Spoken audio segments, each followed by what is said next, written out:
उसको खुद के लिए कुछ चाहिए नहीं। और मेरे आने वाले जो संतान हैं, जो मेरी बेटी से होंगे, मतलब मेरे जो नाती होंगे, वो कभी राजा बन ही नहीं सकते, क्योंकि उस समय का चलन था कि ज्येष्ठ पुत्र ही राजा बनते थे। तो ये उन्होंने नहीं कहा था कि शादी की शर्त ये है, उन्होंने कहा था कि मैं इस वजह से आपकी शादी अपनी बेटी से नहीं कराऊं, क्योंकि मेरे जो आने वाली जो मेरी संतानें हैं, मतलब मेरे जो नाती हैं, वो लोग कभी राजा बन ही नहीं पाएंगे।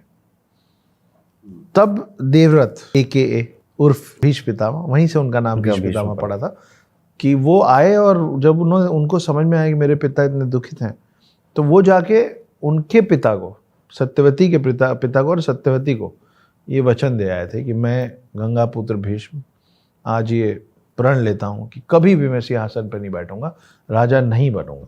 और इसी बात से खुश होके उनके पिता ने उनको ये क्या शब्द है, इच्छा मृत्यु का वरदान दिया था। तो वो उनको पिता से मिला था ये इच्छा मृत्यु का वरदान।